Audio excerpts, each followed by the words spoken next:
মাসের পর মাস মহাকাশে ছিলেন সুনিতা উইলিয়ামস। জানেন দিনের পর দিন মহাকাশে থাকলে কি হয়? মহাকাশচারী মহাকাশে শেষ হয়ে যান তাহলে তার দেহের কি হবে? শেষকৃত্যই বা হবে কোন উপায়ে? কি বলছে নাসার নিয়ম? মহাকাশে মাসের পর মাস থাকা সহজ কথা নয়। কদিন থাকার পর থেকেই শরীরের তরল পদার্থ উপরের দিকে বইতে থাকে, যার ফলে মস্তিষ্কে তরল জমা হয়, মুখ ফুলতে থাকে, ক্রমশ রোগা হতে থাকে বা শরীরের নানা সাইকেলের হেরফের হয়। এর ফলে মহাকাশে যাওয়ার পর প্রথম কয়েকদিন বেশিরভাগ মহাকাশচারীরই অসুস্থতা, বমি বমি ভাব এবং মাথা ঘোরার মতো সমস্যায় ভোগে। একে বলে স্পেস সিকনেস। তাছাড়া শূন্য মাধ্যাকর্ষণে থাকার কারণে পাল্লা দিয়ে কমতে থাকে হাড়ের ওজন, ভঙ্গুর হয়ে পড়ে হাড়, যা অস্টিওপোরোসিসের আরেক নাম। এসব থেকে নিজেকে চাঙ্গা রাখতে আন্তর্জাতিক মহাকাশ স্টেশনে প্রতিদিন কয়েক ঘন্টা করে ব্যায়াম করতে হয় মহাকাশচারীদের।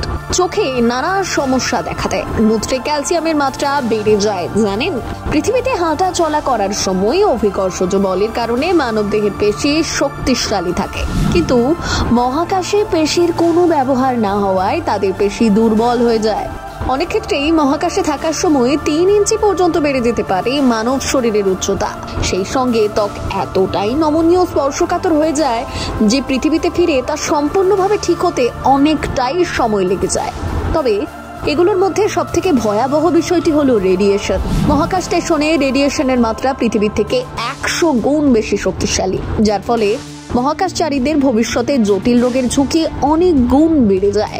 মহাকাশে যদি কেউ শেষ হয়ে যান, তাহলে আন্তর্জাতিক মহাকাশ কেন্দ্রের আশেপাশে যদি শেষ দিন ঘনিয়ে আসে, তাহলে তার সঙ্গীরা কয়েক ঘন্টার মধ্যেই একটি ক্যাপসুলে সেই দেহ পৃথিবীতে পাঠিয়ে দিতে পারবে।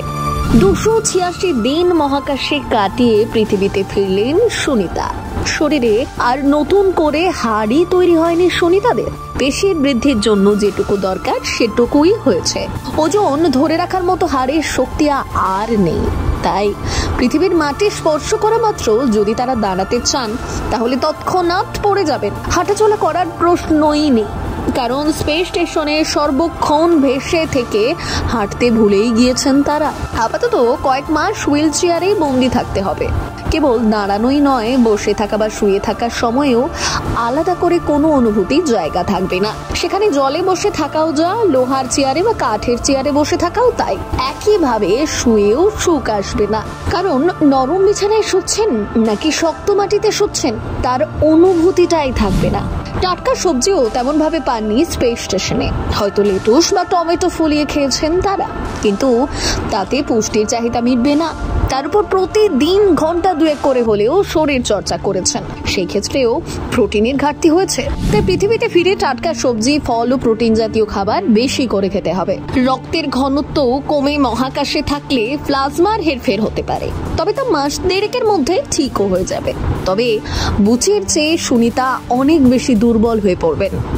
মেয়েদের একটা বয়সের পর পেশির শক্তি কমে ক্যালসিয়ামের ঘাটতি বেশি হয়। সুনিতা যেহেতু মহাকাশে এত মাস ছিলেন, তাই তার শরীরে এই সমস্যাগুলি বেশি। ব্যুরো রিপোর্ট, প্রথম বাংলা।